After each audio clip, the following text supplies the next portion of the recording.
Hi everybody. I'm sorry for missing the lecture on was it Thursday, I think.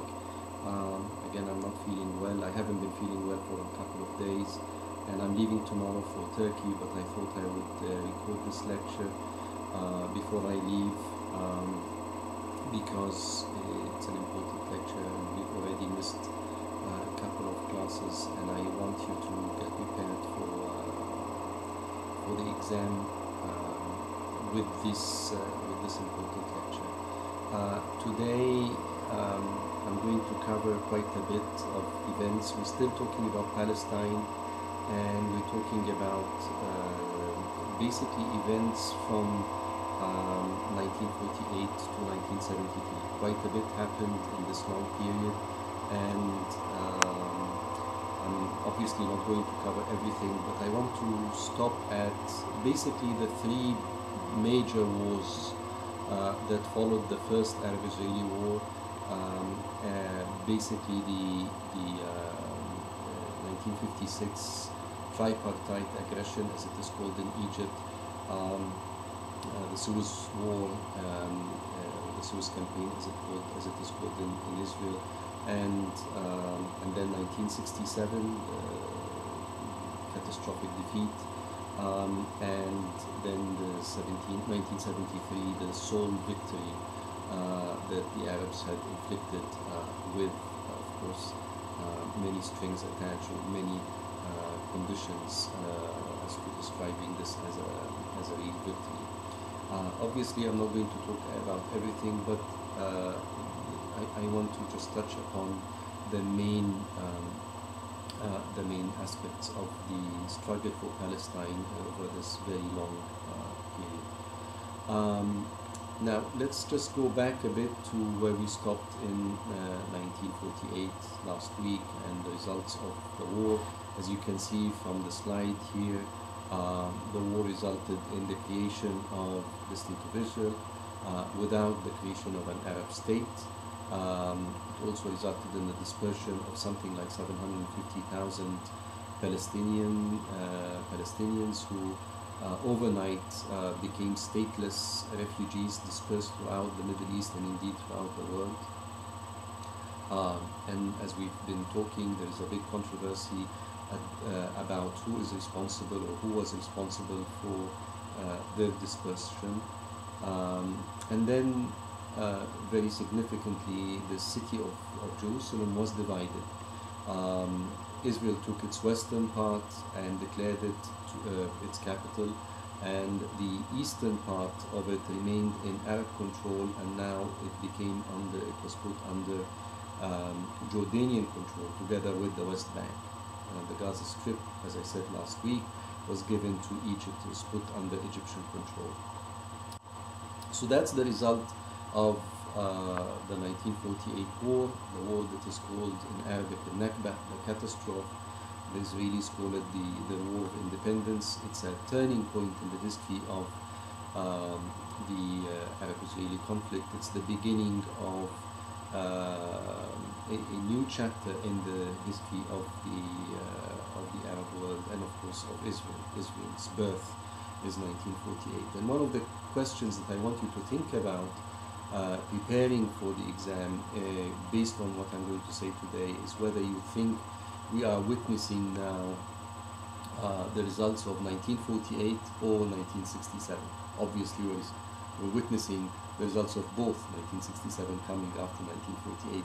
But I mean in terms of the political situation in the Middle East, especially regarding the Palestinians. Is it a direct result of 1948 or is it a direct result of 1973? Or if you want to think about it differently, what do you think is more important, historically speaking, as an event of historical significance? The Nakba of 48 or the Naksa of 1967, the setback, as it was euphemistically called? Now, to explain what happened in 1967, we have to make a detour, so to speak, into Egypt, out of the Palestinian Israeli conflict directly, and talk about 1956 and developments in Egypt. And to talk about that, we have to remember, as you can see from this slide, that Egypt before, throughout the 30s and 40s in the interwar period, witnessed a serious stagnation in its political system, divided, as you can see, between the British with the troops in the Suez Canal area, the palace controlling significant constitutional powers. These are the powers that were given to the king by the 1923 constitution, and the parliament, mostly dominated by left, if it is allowed to form a government, if there were no rigging of elections, if there were no dismissal of parliament, which the king occasionally did. And it was because of this stagnant political situation, where the serious economic, social, political problems of the country, most importantly what to do with the occupation, being left unresolved, that resulted in the 1952 coup. Here we see a picture of Nasser and his colleagues immediately after staging the coup, abolishing the monarchy, sending King Farouk into exile, and declaring the following year, 1953, in public, and they are now firmly in control of the country. Now, the connection with Palestine is the following. Palestine played an important role in the Egyptian 1952 revolution. Not a direct one, but as you can see from this picture, Nasser, together with some of his colleagues, actually served in the 1948 war. And he witnessed firsthand the humiliating defeat of all the Arab armies, including his army, in that war. And he came back from the war with a firm conviction that it was due to domestic problems and corruption and ineptitude within Egypt that caused this defeat. And as he wrote later on in his famous book, The Philosophy of Revolution, the road to Jerusalem has to pass through Arab capitals, has to pass through Cairo. In other words, we have to make an internal cleansing, so to speak, first before addressing the catastrophe of 1948, the loss of Palestine. And this is what he did. The revolution of 52, or the coup, if you want, of 52 was not caused primarily by the defeat in 48, but this was one of the many factors that contributed to it. He staged the coup and then started a series of domestic reforms with his colleagues. Again, I'm not going to talk about all of this, but only concentrate on things pertaining to the Arab-Israeli conflict, and specifically pertaining to the 1956 war. And one of the important things that led to the 56 war, in fact, the main trigger for the 56 war, was a huge theatrical coup, in a sense, that Nasser did on the 26th of July 1956. Those of you who wonder what Nahwa 16 Yulyo is about, it's about this thing. It's about an event that happened on the 26th of July 1956, celebrating the 4th anniversary of the coup. Nasser decided to nationalize the Suez Canal. The reason for this is the following. The canal is an Egyptian canal, he thought, but it is run and controlled by an international company.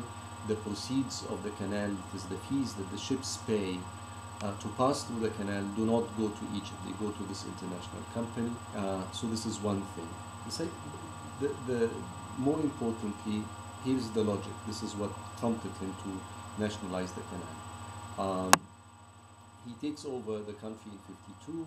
They start a serious, concerted, very ambitious effort to reform the economy. And one of the big projects that they planned was to build a dam, a much higher dam than the one that the British had built in Aswan, much higher one.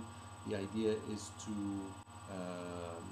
harness the waters of the Nile and to generate electricity.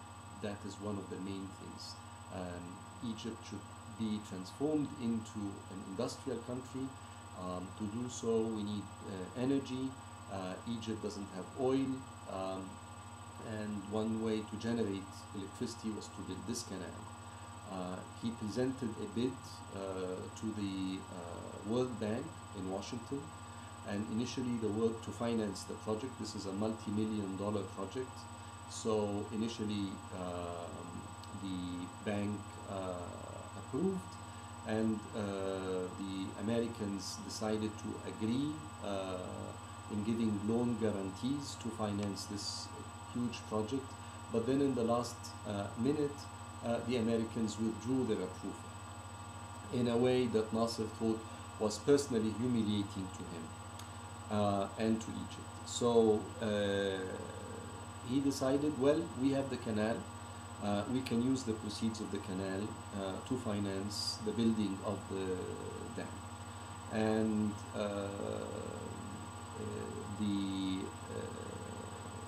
because the canal, as I said, was an international, was run by an international company, and the proceeds went to the stock and bondholders.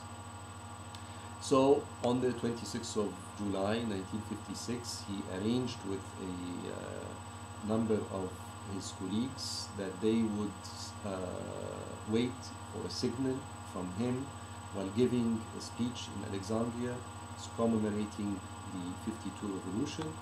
And when they hear a certain keyword, a secret word, which was de Lesseps, the engineer who masterminded the building of the canal, they would then understand that this is the cue, and they would descend on the headquarters of the canal company in Port Said and seize the assets. Highly theatrical thing, and this is what they did.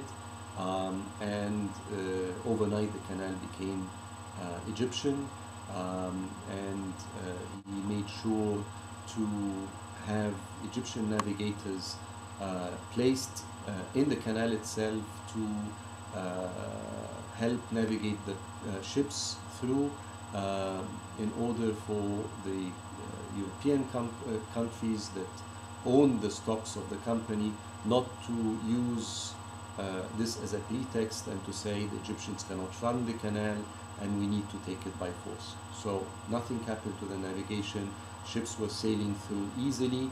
The problem is that the British and the French and the Israelis didn't like this event, each one for their own reasons. And together, they came together in the quintessential conspiracy. I know we've been hearing about conspiracy theories here and left and right, and people say the Middle East is ripe with conspiracies and conspiracy theories. This is not a conspiracy theory. This is a conspiracy. It's the classic conspiracy. Secret agents sent from the British government and the Israeli government and the French government met together behind even the knowledge of the other members of their respective cabinets, let alone the public opinion. They met together in a secret villa in France, and they drafted a secret plan to attack Egypt in an orchestrated way, simultaneously, with the idea of toppling Nasser and restoring the canal to their hands. And indeed, in October, a few months after the nationalization of the canal, as you can see from the map, the British and the French and the Israelis attacked Egypt simultaneously. The British and the French from the Mediterranean, and paratroopers were parachuted down from the air forces onto Port Said, while the Israelis were sweeping in from the east in a matter of a few days, occupying the entire Sinai Peninsula. Nasser, faced with this conspiracy, with this simultaneous attack from three forces, decided to withdraw his army from Sinai into the western banks of the Suez Canal, and all seemed to have been lost. But and we see here Moshe Dayan, the Israeli general, celebrating with his troops in early November after they managed to occupy the entire Sinai Peninsula. It was a stunning military victory for the Israelis. It showed the enormous superiority, the inept weapons and command structure of the Egyptian army. But in an amazing reversal of fortunes, not all was lost. In fact, this was turned into a massive victory for Nasser, mostly because of diplomatic maneuvers. It was the Americans and the Soviets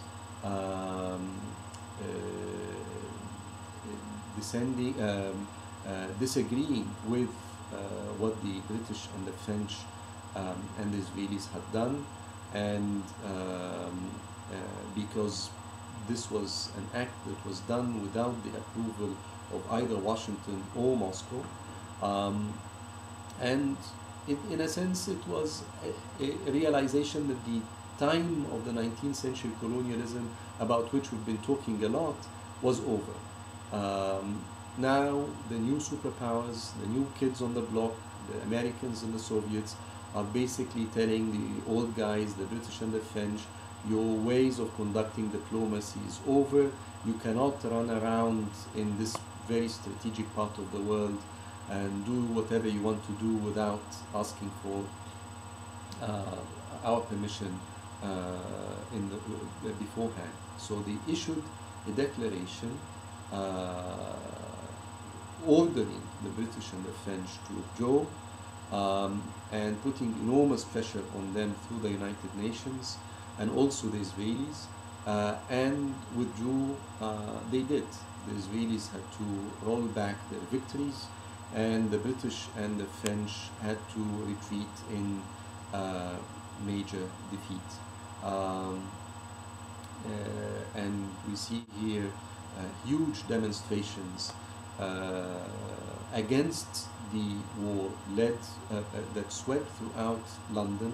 Similar demonstrations were in Paris, because people, public opinion, the press, and even politicians, even members of the cabinet, were not told by the Prime Minister, Anthony Eden, that this was in the offing. So there was enormous pressure on the British Prime Minister to resign, and eventually in January 1957, as you can see here, he went to meet the British monarch, Queen Elizabeth, and gave in his resignation. It was a huge defeat for the British and the French and the Israelis, not militarily but diplomatically. It was the end of, as we said earlier, Britain's moment in the Middle East, as it is called, a moment that started in the First World War and ended in 1956. 1956 is considered in diplomatic and historical circles to be the last nail in the coffin of the British Empire. This is the last time that the British acted as if they actually had an empire, and it backfired. It didn't work.